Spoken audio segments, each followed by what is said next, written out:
Thank you very much, Mr. Trindad and Miss De Jesus. Thank you also, Mr. Del Mundo. Sana ho mapag-isipan yung mabuti yung in-offer namin. Pag-uusapan namin ito sa meeting namin. So, go ahead. Let's go. Thank you, sir. Ay, naku. Usual. Alam ba yung klase mo ngayong araw ito? Sir Ron. Sir Ron, tara ba't? Kamusta na kayo? Hi, Sir Ron. Joan, Nana, kamusta na kayo? Nakabalik na po pala kayo dito sa Pilipinas. Yes, so, kamusta na yung boyfriend mo? Nagpakasal na ba kayo? Naku, wala pa po sa plano yun. Matagal pa, sir. Mga 5 years pa. Kamusta yung bakasyon niyo, sir? Okay naman. Exciting, oo. Yung anak mo, anong pangalan niya? Oo, yan. Pumayag ng Inter-Pacific na maging distribution partner tayo. Mas makikilala at mas lalaki na yung negosyo natin.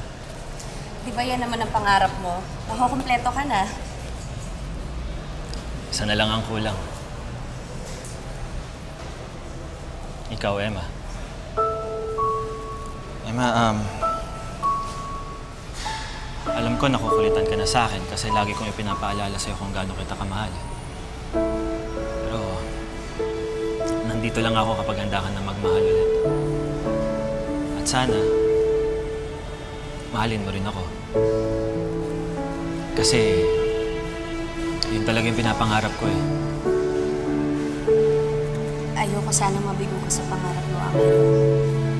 Alam mo naman siguro na hindi talaga ikaw tamang pala. Sana maintindihan mo.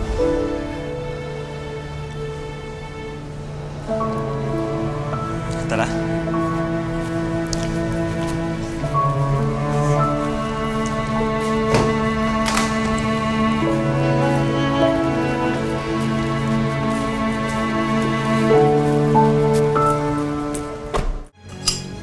Akala ko, di na kayo babalik dito, bro.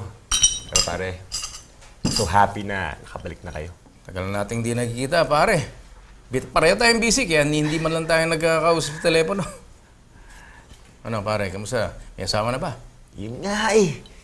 Wala pa rin magkamali. Wala pa rin? Wala pa rin eh. Labo naman. Pero, kayo ni Georgia, bro. Papakasal na ba kayo?